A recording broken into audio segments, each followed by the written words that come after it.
You're listening to Subsound Radio. We bring you streaming and live broadcasting from the capital. This is the El Arpa Podcast.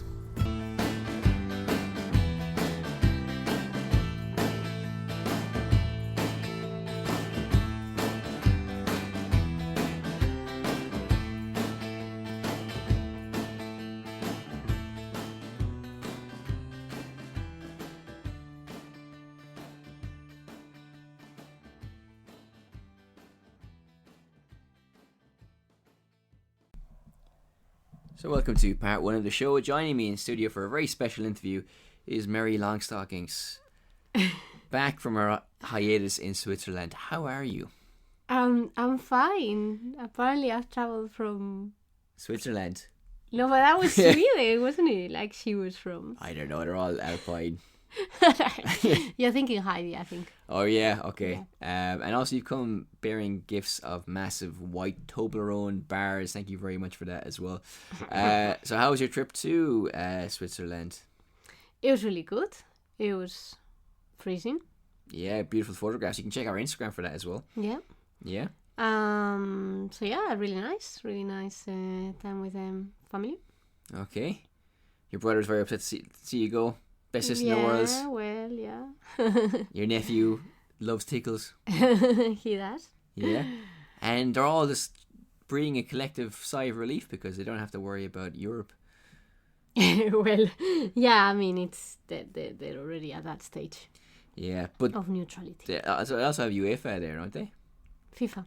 Well, also FIFA, but yeah, is UEFA there as well? I think UEFA could be also in Switzerland.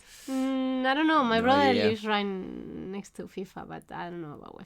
Yeah.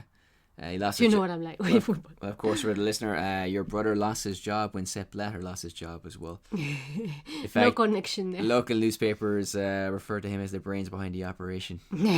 All the corruption scandals go back to your family. Wow, thanks. Disclaimer, this is all a joke. Just in FIFA. So this is the 101st episode and also our last one before Christmas. More of that in part 3. We'll be wishing you seasonal salutations. And all that jazz. But Christmas, have you done all your shopping as well? Pretty much, I think. Yeah? No. Okay. I can give you a bit of a hint on what I've gotten you. All right. Yeah, I'll give you some clues. Okay. Before we go to part 2, because part 2 is actually very meaty and substantial. We're talking about a new movie called Roma, which you've probably heard about. We're going to be talking about colour in photographs, black and white noir movies, also like famous letters from history as well, and Twitter hashtags as Harvard citation footnotes. It is all amazing. Before we get to that though, so your clue is I got you a cup, but right. The imperfection of a chip is actually a good thing. Okay. So what am I talking about?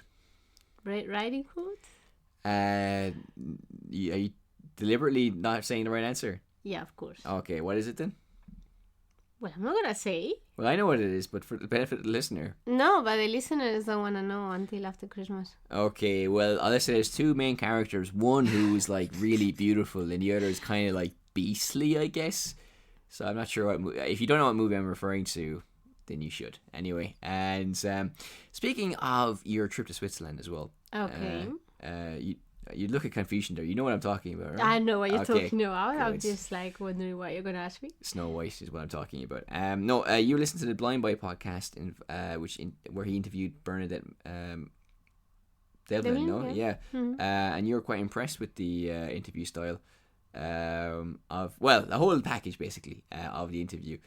And also the first part before the interview, he was in Spain complaining about the tiles and the sound. As a Spanish person, what did you make of a Limerick man's interpretation of Andalusia? Well, I have to say at first, until he mentioned he was in Cordoba, I didn't know where in Spain he was, and I was wondering whether he was in Madrid.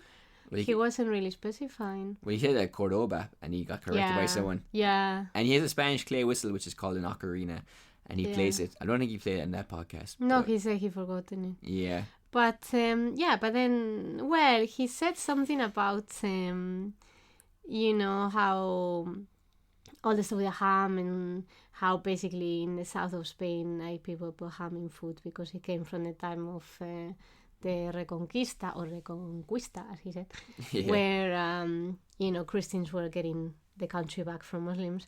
And how they did that to make sure, they singled you out as Muslims. Which, that's fair enough. But then he did say something about, the color of skin and how they were segregating people by the color of the skin, in the case of Muslims, which I don't think was, quite very accurate. But, I mean, the point he was trying to, historically. But, well, in terms, of ethnic differences. In terms of the truth. No, in terms of, because, the color of the skin, he was talking about, he was linking it to white supremacy, and, well, I didn't think it was a very compelling argument. No, it wasn't really a good comparison. I think it's probably out of ignorance, I suppose.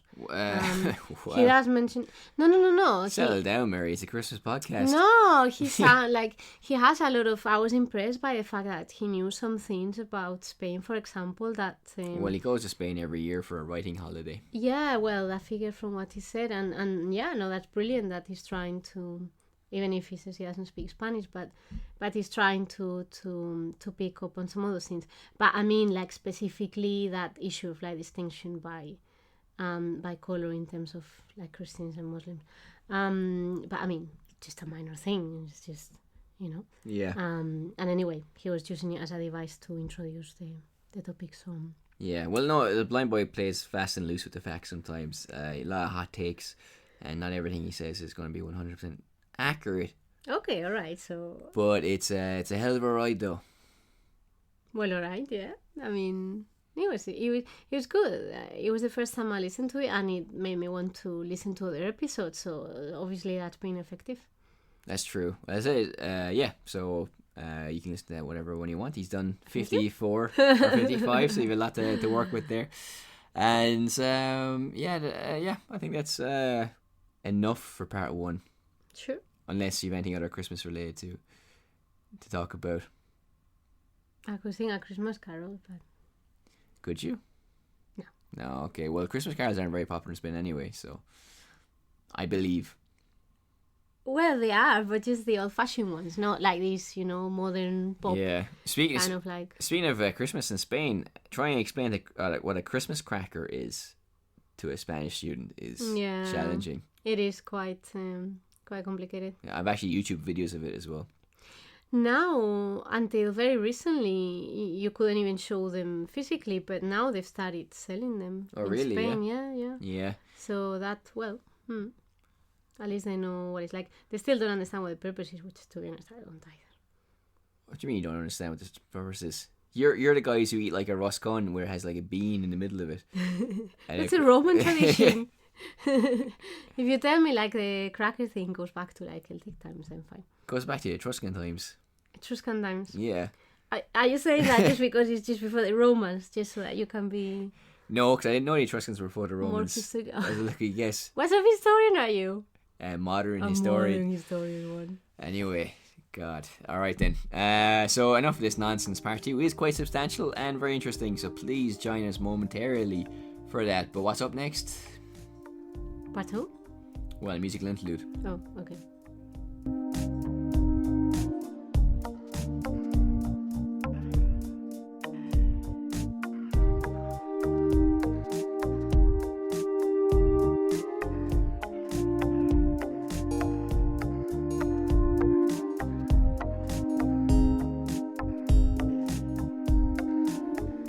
So, welcome to part 2 of the show. Thank you for joining us again after our mini break in the Alps of Switzerland. Those peaky mountains of Toblerone country. So we're going to talk about more culture today of the movie kind. Are you familiar with the director from Mexico, Cuarón? I can't pronounce it properly. Cuarón. Yeah, well, it's close. Yes, I am, but to be honest, I was trying to think of a movie at the top of my head and I couldn't think of any, which is really bad. He made that space movie with Miss Congeniality. Oh, and she's also in Speed. Interstellar. No, Gravity. Gravity. With Sandra Bullock. Yeah. Speaking of bullocks, how are the cows in Switzerland? is called a segue, dear listener. Well, his new movie is called Roma, which is set for many an Oscar gong, apparently. Many critics describing it as the best movie of the year, and even one reviewer going so far as to say they should just cancel the Oscar nominations from here on in because this is the clear favourite, and I cannot disagree.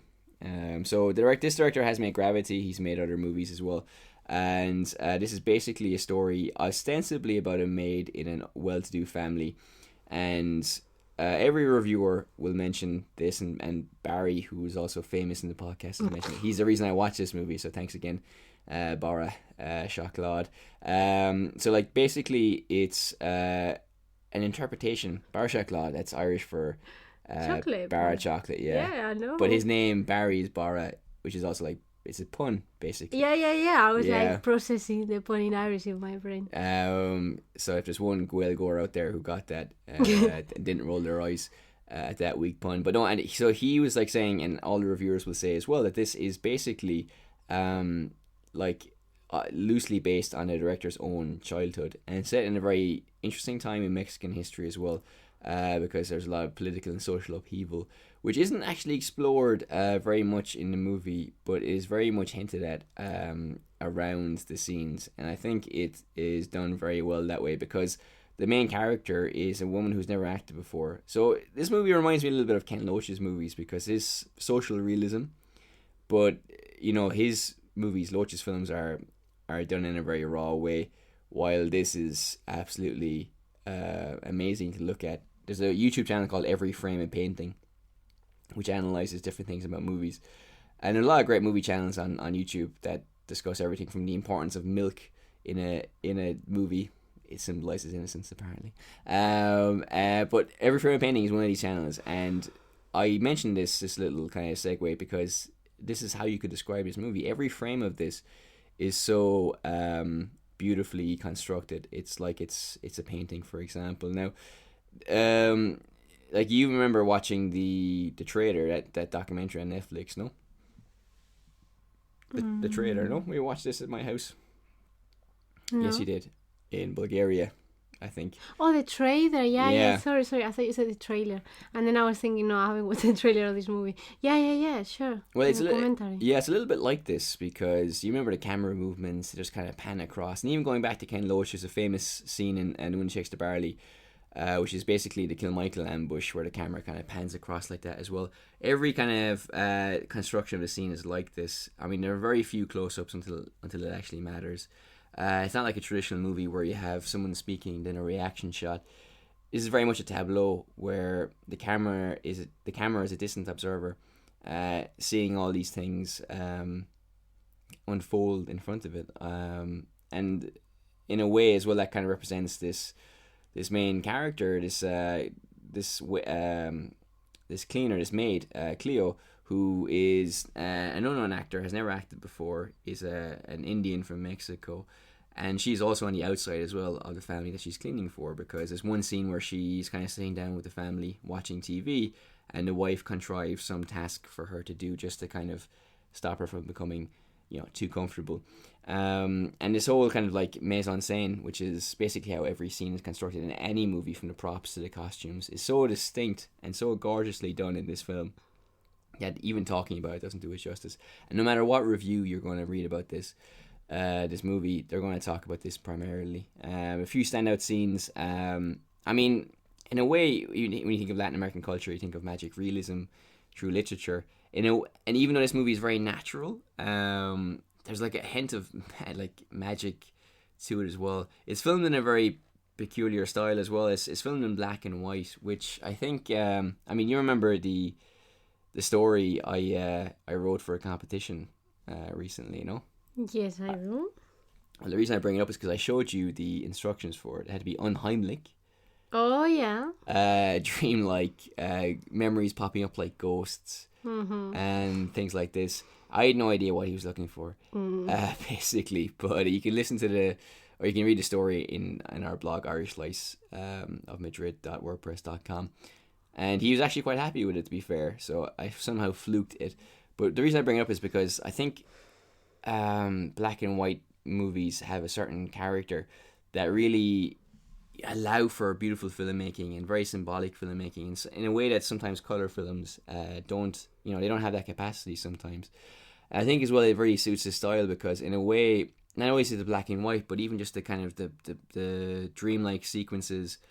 And I don't mean like there are sequences where people are dreaming, but they're just so caught in a moment as if the internal motivations of the characters, the internal life of the character, that rich inner life that all characters have in a well-told story, that they're being carried away by ghosts of memories that kind of pop up. And this whole movie is an examination of his past, which has been rendered through this kind of black and white filter, which is, it's kind of sweeping, it's grand, it's huge, it's a huge scale, it's an epic in a way, but also just kind of like a trance-like investigation, because that's what it's like when you're experiencing this oneness of vision, when you're kind of in the moment but then thinking of other things, or all these things are coming together that seem kind of insignificant, but for one character or for you the viewer looking at it, kind of jumps up into something kind of grander, and that's a great aspect of the story, because in reality nothing really happens.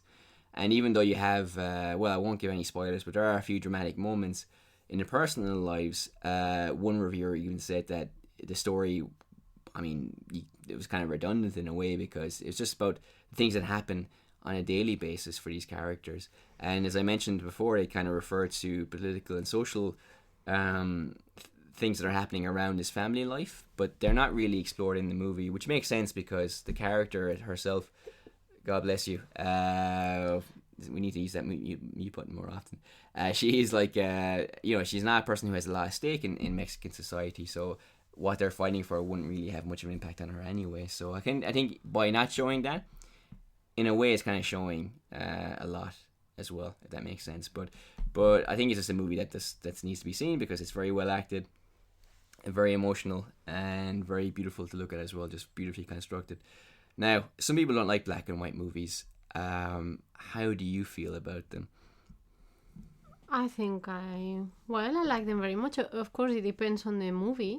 That's true. I think some movies don't suit it at all, but it's true that certain atmospheres are kind of favored by black and white. Well, film noir is the great example of that, because I mentioned to you before I watched Touch of Evil, Charlton Heston, not Marlon Brando, Orson Welles, sorry. I got my Hollywood fat greats mixed up there for a second.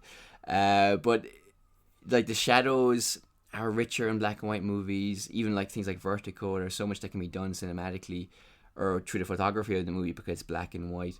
And basically, even something like Touch of Evil, like characters are kind of dressed half black, half white, with like one side of their face lit up and the other kind of shrouded in darkness, which is a very obvious symbolism as well for how these characters have a good side and a dark side as well. So black and white has a great capacity to tell a story. So I don't know, are you intrigued to see it after this, what is it, 9 minutes of an explanation of it? I'm definitely intrigued, but I'm just I'm curious about how come it's on Netflix. Like you're saying that people tip it to be like an Oscar winner and all that. How come it wasn't released in the cinema? I think it is released in cinemas. I think it is also. Okay. But I think I've seen posters for it. I think I looked at the cartelera, the kind of screen times of different cinemas, and it's been listed there. But it's also on Netflix. Why is it on Netflix? I think, not only are reviewers like bowled away by how great the movie is, but they're also saying as well, it's kind of a common refrain that this movie should not exist.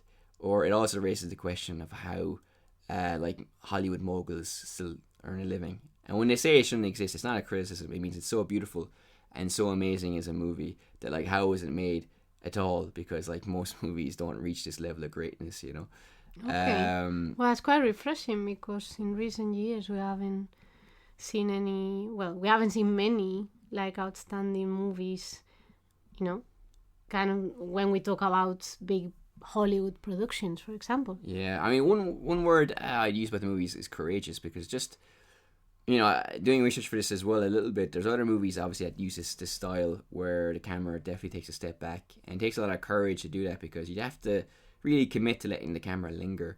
And obviously, you know, it's not a case of just turning on the camera and see what happens. You have to, you know, conspire the situation as well, and act it, you know, and write it, of course. Now, in this particular movie, the actors were only given the script, like on the day of filming, to make it, I guess, more natural, which is something approaching what Ken Loach does as well. But just, you know, I mean, but the fact is just, you know, the opening scene is just like a floor being washed, but just the waves of the water, over this hallway, which is covered in dog excrement, you know, and there's like this plane flying over the start, or the start, not the start, but it's a reflection of the plane and caught in the water as well. So there's all these moments where they're just heavy with kind of meaning and symbolism, and it's done very, very, very well, you know. It's just a very restrained but also full of detail this kind of story, and I'd really recommend watching it, you know, because but yeah, I don't know, I think there's not much more I can say about it, really. What about the music? Because we always... I was just going to say the music as well, yeah. Okay. As far as I know, there's actually not... I can't remember actually the music. If there's music in the movie, it's completely... I've overlooked it, but it's interesting though, because like the dialogue in a way is almost muted. It's kind of hard to hear what they're saying sometimes, which is also kind of the blur of everyday conversations. But is it in Spanish? It's in Spanish, and also this dialect that the maids speak to each other as well, for example. And but there's also, like, you know, like noises of people protesting or people marching. So there's like a suggestion of life happening outside the family life. You know, there's a kind of there's things are moving, but because the characters themselves maybe aren't really aware of it because they're kind of bourgeoisie, you know, the viewer themselves aren't aware of it either, and because the maid isn't going to be affected by any social change either. We're not also, for that reason, not really aware of it. But a lot of the noises that happen in the movie are kind of incidental in a way, where they're kind of on the street and there's a character moving along, making a noise, and that is the music of the street in a way, you know. So it's kind of an interesting movie for that, you know. So if there is music, I can't remember what it was, you know. And like a lot of greatly, fantastically choreographed scenes that if you just pause the movie, you can make a poster out of it and put it on your wall, and it would be a fantastic image to have on your wall, you know. So and that's I know it sounds like a maybe flippant thing or a facetious thing, but it's kind of designed of like a visually arresting movie that you could just pause it anywhere. It would be an image that you could look at, and it would be aesthetically and pleasing, and also telling some kind of story as well, you know. Well, that sounds amazing, I have to say. Yeah, it's really, really good.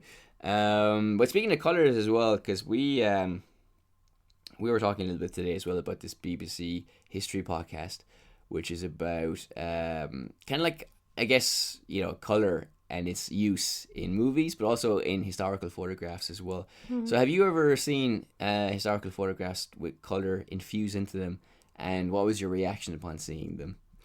Well, I think we've kind of come across it before a little bit. Yeah. And I think a few months ago there was a thing about it on Twitter of a particular photo that was quite striking, because it was really old, but it just seemed to be like from yesterday, basically, the way it was coloured. Yeah. Well, it's funny that you mentioned Twitter, because this is a new book, and actually there's a few...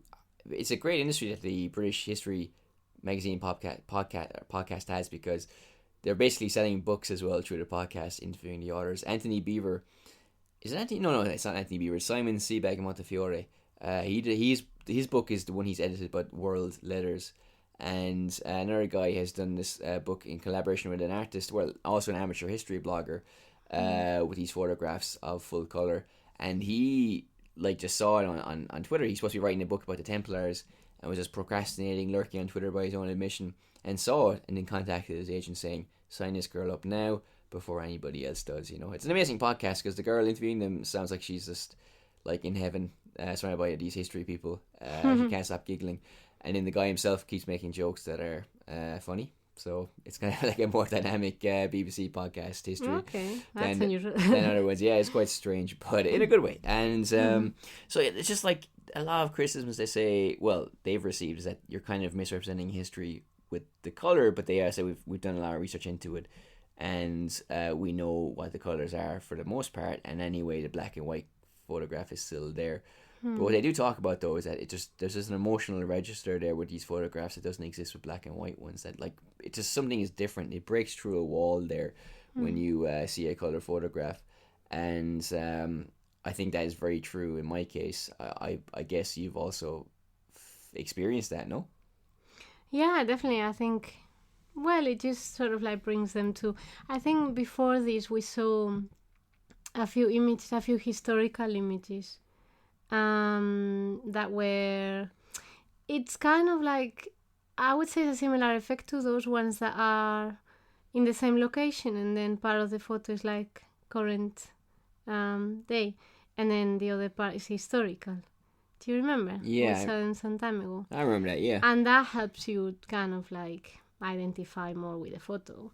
And I think color is the same in a way, because black and white, as much as we've said that for the movies, it creates an atmosphere and all that, I think when it's something static, then probably knowing exactly what color its thing is helps it feel more current.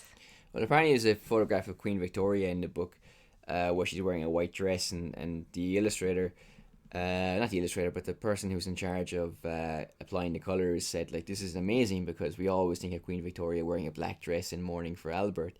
But it's a beautiful dress. It's stunning. And it wasn't black. No, it was white, and really? And also apparently, I think she might be young in that photograph, but the whole effect is that she looks amazing, and it's just a new way to see Queen Victoria. You know, and I love when historical queens have great fashion sense as well. So, well, I was gonna say, like, I mean, if you were impressed by a picture of Queen Victoria, then it must have been really. Well, I haven't seen it. I'm just paraphrasing her. Okay. If I buy that book, which I do want to buy that book, Clang Christmas present hint dropped right there. I will not be jumping straight to that page for sure. So, I can imagine that. But it's what it is like. It is amazing though, because apparently, well, they're in Waterstone, so I think they're at some kind of book signing maybe. So they're doing the interview there, and then people interrupt and ask for autographs. And one guy when they weren't recording, said like his two children, who are quite young, really adore the photographs as well. And the guys, there's a guy and a girl basically who are behind the book. The guy is an established historian who's published other books before. He says it's quite a challenge to get people interested in history, and that is quite true, as we both know.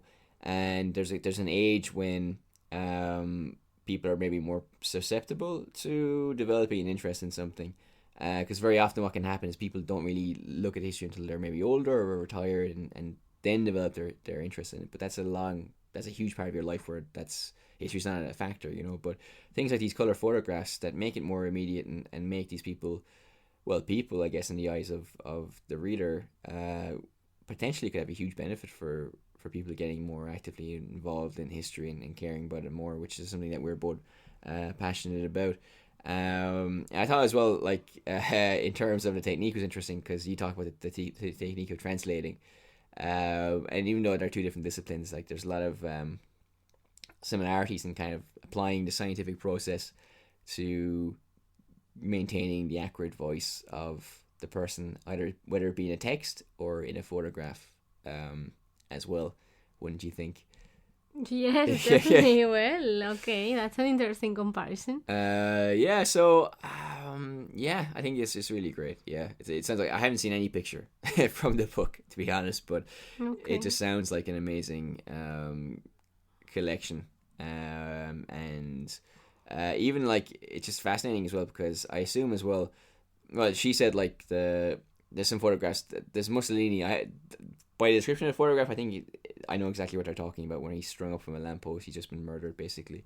And she just spent, like, with each photograph you spend like a long time putting the colors in, so you do establish this emotional relationship with the photograph as well. So with some it's easier to do that than with others, I guess, in terms of she probably develops that emotional attachment with every photograph, but it's less taxing when it's a dress from Queen Victoria, and more exhausting when it's something like a dictator who's just been who's lost his life very recently before taking that photograph was taken. So So yeah, so that's a movie and a book that you can both consume there in your free time. Sounds amazing. Yeah. And do you want to hear about letters? Sure. Tell me about the letters. No, it's just not. Well, we what is it? It's we're coming to 20 minutes here on part 2, but we can continue a little bit on. I think. Well, you mentioned you love letters. Do I know? I think you do. Yeah. What do you know about Egyptian letters? Well, I think we mentioned some Egyptian. We certainly did. Yeah. Correspondence with kings from. Yeah, kings from like the Near East, basically, and how it was funny because they had like these very personal characteristics of like even humor. Some of them have a little bit of humor and just human emotions in general. So that's quite peculiar. But I think historically there are some interesting letters, for example, between intellectuals or writers or things like that. So I don't know if that's what this is about. Well, it's basically everybody. There's a few funny stories. Well, there's one. This isn't a funny story, but it's an interesting one where Mahatma Gandhi wrote letters to Hitler, who never replied. Never. So it's like wow. Yeah, which is interesting. But there's one woman who was the mistress of Bolivar. And and she was engaged to be married or already married to an Englishman, and she decided to, well, look, I don't want to be with this English guy anymore. So she wrote like the most horrendous letter anybody could ever write. You know, you make jokes without laughing, you make love without pleasure, you do this and you do that.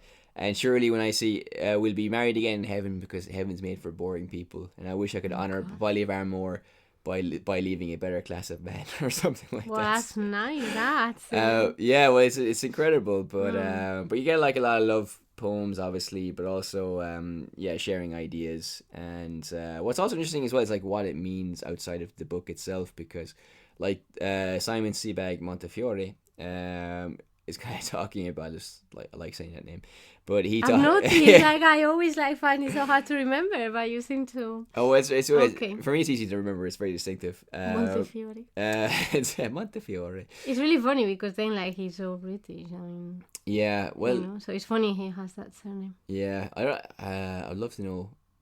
I'm just thinking where he's from, but then because of Brexit, maybe there'll be a profiling of him. He'll be a small database. I think once he did a series on like kind of like Florence painters or something like that, and there's some sort of like link there with I can't remember exactly who. Well, obviously, I suppose his mother. Oh really? Yeah. Yeah, but I mean he knows a lot about like the Renaissance and stuff like that. What I love about these two podcasts as well, like he was left it too late to kind of like write the book in a way, and he got a 17-year-old daughter to kind of like pick letters to put in the book. And then the guy who's doing the book about the photographs is like, oh yeah, she'll do most of the work, his partner. I'll just rattle off the captions on the train, and I'll do it in a few weeks. Took 2 years of extensive research and 10,000 photographs to be whittled down to 200. So kind of like I think we can relate to that hodgepodge last minute stuff. But no, what's interesting, like outside of what the the letters are about or what the photographs are about, even though both are a comprehensive history in their own way of a huge span of history, even like Mark Antony makes a feature as well. He's writing letters to the Roman Emperor who's criticizing him for or the soon to be Roman Emperor for like basically being the lover of Cleopatra as well. So like outside the significance of the letters themselves and what they say about history, like Simon Sebag Montefiore likes how many times has he put it in a podcast? It'll be in the title of the podcast as well. Hopefully he'll see it. But no, he loves letters, and I obviously I think do you like a good letter? Sure. Yeah. Okay, good. But he I haven't had a letter for a long time. Come on. Yeah, I'll write you a letter over Christmas. But okay. But he talks about how like when you write a letter, there's more significance behind the words, and you care about it more when you receive it as well. That permanence isn't there with electronic emails. Oh, yeah. But he thinks like that people will, and also he kind of says like for future historians, it'll be difficult to harvest information like the way he's been able to harvest information from these letters, and also that by seeing security risks with email, people could probably go back to letters. Now, in that second part about the security, I can see that happening, but I think we've already seen with the movement for repealing the 8th Amendment in Ireland, basically giving abortion rights to women, that there's a huge there are historians kind of compiling Twitter documents, threads, and also like you see all these like emails, Donald Trump's daughter Ivanka was using personal email, Hillary Clinton using personal email, so like a lot of information is like, and scandals have come out from tweets or from emails as well. So I believe historically, as a historian or someone who studied history, that rather than a historian, but you are a historian, come on, with a small H, but yeah, well, I do have my MPhil for sure, almost like a PhD. I know. So that probably it will be a rich vein of information in the future. I don't know what you think about that though. I mean, do you think historians of the future will be able to harvest this from digital sources in a way they've been able to do that from paper sources all along until now? Well, I was telling you the other day about this student of mine who's a teenager, and he was saying he didn't have any photos when he was a baby because they were all digital. Yeah. So that was the first time that it struck me that, maybe these things could get lost. But I remember like when I first started receiving emails, my brother was living in Florida, and then I would always print out the emails. And I kept them, I still have them. Yeah, and your mother loves printing out the photographs from the computer as well, no? Well, no, she's just forever complaining that we don't print them out for her. But yeah, I don't know to what extent it will be possible to save them. I mean, I think I probably have emails in my inbox since probably 2008 or something like that. Well, yeah, me too, yeah. And that I haven't... Yeah, you don't go back and read, obviously. That I haven't deleted. And even the search function, because like there's emails I know that are there from maybe 2008, but even searching for them in the inbox, that doesn't really yield like a lot of results. I don't think the filters are really refined for... I think it's definitely a historian or like history-involved people feature that we don't delete any emails at all. There's a whole archive there, a personal archive there. That and laziness, I think. You could actually like trace your life for the past 10 years. Yeah. Well, that's what the whole point is, yeah. So exactly, so it is a historical document. Yeah. So yeah, maybe, I don't know. I mean, it's all like so ephemeral, I guess. I guess there'll be a chapter on every future autobiography, no? Entitled Spam.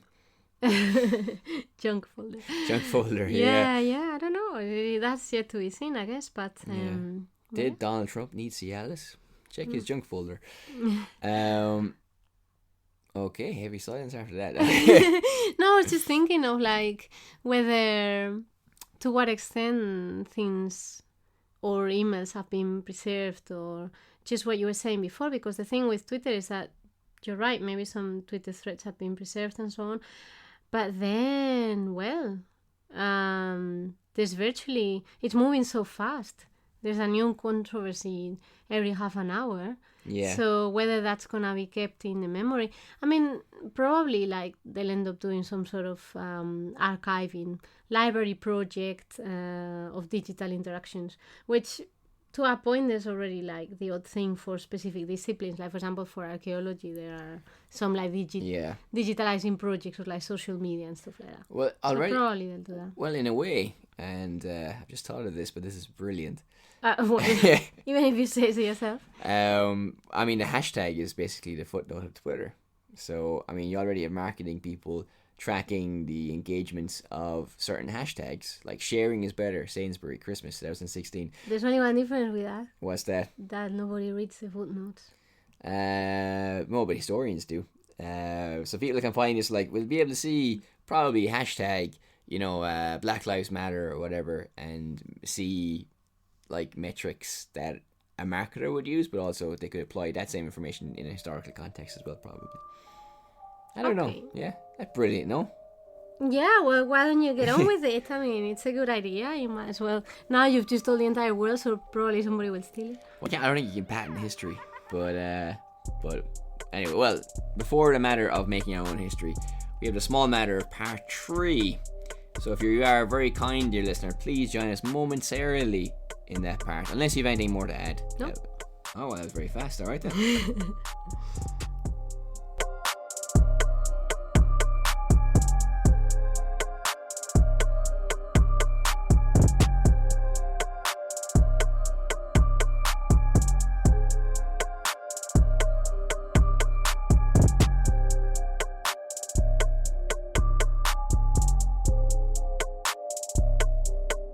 So, part 3 of the show. So, just a little reminder for you. This is our 101st episode. And also our last one before Christmas. So, we're going to be taking a Christmas hiatus for 2 weeks. So, probably you'll get your next podcast on January 10th, which is the first Thursday of January. So, you can also listen to our back catalogue, of course, if you miss our voices, or listen to this on repeat if you want. I know I've asked you this like last week as well for the 100th episode, but any highlights between last week's episode and this week's episode? In life in general? No, in the podcast. You really loved how I made an editing goof on the link between part 2 and part 3. No, I didn't love it. I just... Oh, I know, I was being ironic. I just pointed it out. Yeah. That's another hashtag for Twitter. LARPA mistakes, podcast goofs. Hashtag off the camera. So if we, so that's one a week for like how many before, like 6 months, no? So 4 by 6, that's 24, isn't it? It is 24. Yeah. Okay, so before the summer hiatus, we'll do maybe 130, 40 episodes. Okay. Yeah, because it's stuff in July and August as well. Okay, that's kind of amazing. So that means in 2.5 years we'll be back. We'll be episode 200. That's amazing. Well, you'll be listening to us, of course, and so on. And if we do for 10 years. But if you are listening to us for our 400 episode and all that in the future, you should be doing it on any platform that you want, because at the end of the day, listening is most important to us. But on one special platform, you can help us a little bit. And Mary, take it away. Radio Public. I feel like singing now. A little bit louder? Radio Public, yeah. Okay, great. Yeah. And what happens there with Radio Public? Well, that you help us support what we do. And, yeah, or... Okay, you help support what we do, or you help us do what we do best. Okay. Yeah, that's probably better. Okay, just to translate that. By listening to us, you generate... we get paid listens, basically, if you listen to us on Radio Public. That sounds really cool. No, we gotta make an honest living, don't we? But it's like Radio Public, the radio of the people. You don't have to pay, and then you help us, so we'll win. The people. But if you really like the content, you kind of want to pay for it as a mark of appreciation. Then you can go to Patreon. That's also true, and also on Radio Public. But also, if you couldn't be bothered, it'll be continuing anyway for free. So. That's the world's sales marketing pitch ever over with. I was going to say, we're not good for marketing. So while you mentioned Patreon, you can also find us on Instagram and Twitter. LARPA1 is our Twitter handle. LARPA is our Instagram one. And you can find us on our blog, as I mentioned in part 2, irishsliceofmadrid.wordpress.com. But stay tuned though, because we'll be paying actual money for that blog in January. Now it'll become irishsliceofmadrid.com simply. Wow. What an upgrade. We're feeling rich. Alright then, well, I think that is everything for this 101st episode. Thank you very much for listening for this bumper one. Have a very, very, very Merry Christmas, and have a Happy New Year. And an end of Christmas. And a Merry Christmas. Oh wait, yeah.